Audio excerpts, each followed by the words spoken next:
एकछिन साथी please Sherlock चाहिँ स्किप नगरिहाल्नुहोस् है, मेरा कुराहरू पनि सुनिदिनुहोस् न। 3 घन्टा चाहिँ मञ्च मुनि उभिएर चाहिँ एउटा नेताको कुरा सुन्न सक्नुहुन्छ। यो शिक्षकको पनि मनका चाहिँ केही दर्दहरू छन्, सुनिदिनुहोस् न।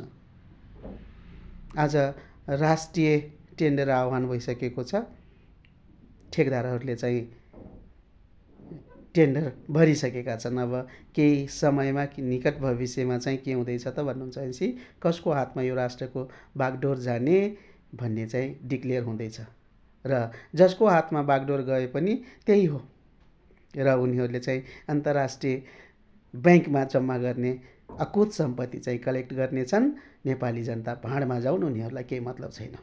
त्यही भएर त म शिक्षक भएर पनि आज स्टुडेन्ट्सहरूलाई चाहिँ यो राष्ट्रमा आफ्नो पसिना चुहाउनुपर्छ, यो राष्ट्रमा लगानी गर्नुपर्छ भन्ने सोचबाट म चाहिँ उठेर उहाँहरूलाई चाहिँ अन्तर्राष्ट्रिय बजारमा बिक्न सक्ने बनाइरहेको छु। उहाँहरूको सर्टिफिकेटमा चाहिँ अन्तर्राष्ट्रिय स्तरमा बिक्न सक्ने चाहिँ मार्क्स मैले चाहिँ आउने वातावरण सिर्जना गर्दैछु। किन भन्नुहुन्छ भनेपछि म उहाँहरूको भविष्य यो देशमा देख्दिनँ के। उहाँहरू हाँसेर खुसीले यो राष्ट्रमा बाँच्नु पाउनुहुन्छ भन्ने चाहिँ मलाई रत्तिभर पनि आश लाग्दैन। त्यस कारणले म स्टुडेन्ट्सहरूलाई चाहिँ अन्तर्राष्ट्रियमुखी बनाइरहेको छु।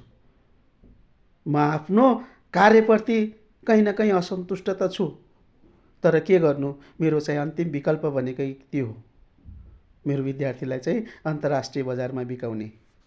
यदि यो देशका नेताहरू साँच्चै इमान्दार र कर्तव्यनिष्ठ हुन्थे भनेपछि युवाहरूको चाहिँ एउटा स्थिति बन्ने थियो के राष्ट्रमा।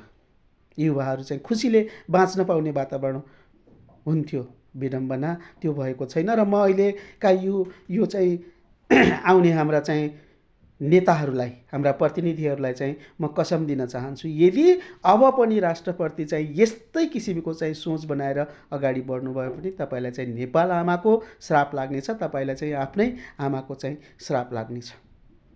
साँच्चै आमाको चाहिँ श्राप लिएर चाहिँ जिन्दगीभरि चाहिँ कुण्ठित भएर चाहिँ मनमा गाँठो लिएर, मनमा चाहिँ क्यान्सर लिएर बाँच्ने कि साँच्चै नेपाली जनताको आदर्श बन्ने, त्यो तपाईँहरूको हातमा छ।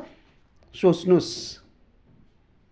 सम्पत्ति त हातको मैल हो, छातीमा लादेर परलोक लाने कुरा होइन।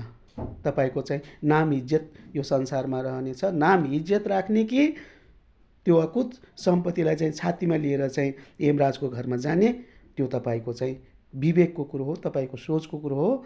सोच्नुहोस्। र जनताले पनि एउटा कुरा के ख्याल राख्नु पर्यो भनेपछि रक्सी र मासुमा चाहिँ बिक्ने होइन।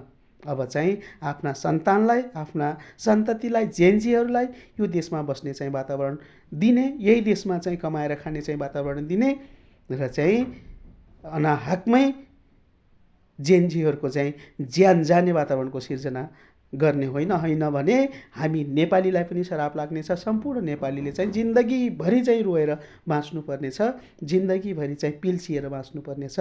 याद राख्नुहोस् है त।